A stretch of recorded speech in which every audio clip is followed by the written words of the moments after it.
Good morning. It's Wednesday, April 15th, and that means that it's tax day. Maybe not this year, but that is the prompt from the Daily Stoic, so we're going to go with it because I think it's still important. And that question is, life is full of taxes. Am I prepared to pay them?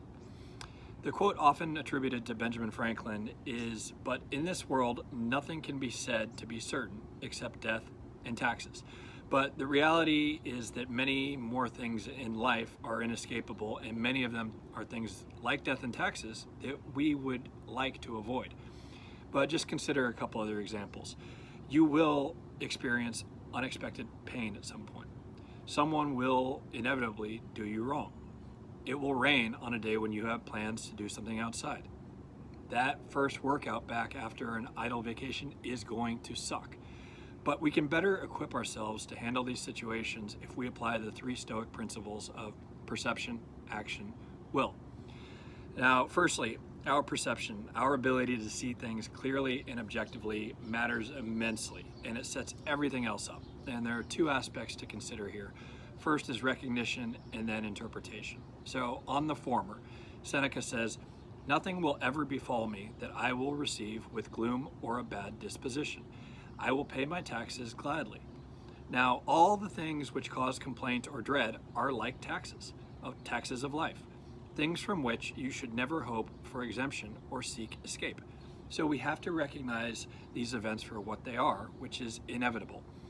Now, in terms of interpretation, it's worth noting Shakespeare's line once again, "Nothing good nor bad, but thinking that makes it so."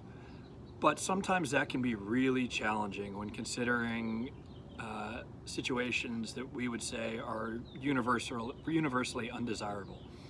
But I think that Epicurus, who was a philosopher around the same time of a rival school, has an interesting way of looking at this. And that's his advice that we need to play the long game. We need to consider the net effect of an event to determine whether it's something desirable or not.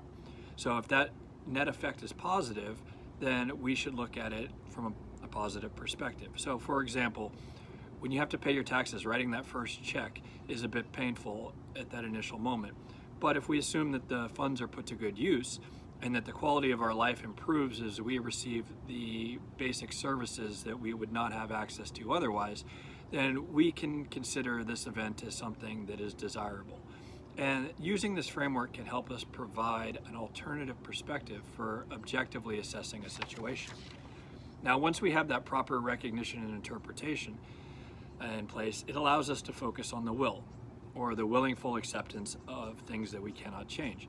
And this is incredibly important for how it sets up the next step.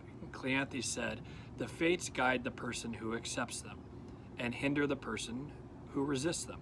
So once you acquiesce, it allows us to properly handle the final step, which is action, in choosing how you're going to respond. And when it comes to handling these kind of situations, our attitude dictates what follows. Marcus Aurelius has a beautiful quote where he reminds himself, "Don't be heard over complaining about life at court, not even to yourself."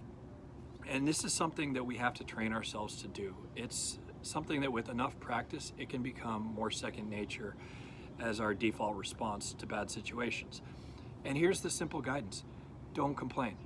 Just don't do it. And I think that there is a difference between saying that you have to pay your taxes and even objectively acknowledging that it might cause you financial strain and whining about it as though it's going to improve or change the situation. I mean, complaining clouds our judgment and puts us in the wrong frame of mind to make the next correct decision on how to choose to respond. And further, complaining is toxic, and toxic not just to yourself, but to everyone around you. Pay attention to group settings and observe what happens once one person begins to complain. The others begin to pile on, the airing of grievances commences, and now a cloud of negativity is formed over the entire group, and no one is any closer to improving the situation. In fact, they're probably further away from it. So this requires practice, and there are a lot of ways that you can go about that. Maybe it's putting a bracelet on one hand and switching it to the other every time you note that you're complaining. Maybe it's having an accountability buddy who's going through the same thing as you. But find whatever it is and begin to work on that throughout the day. So when thinking about inevitable, undesirable events, some things to keep in mind: recognize the inevitability.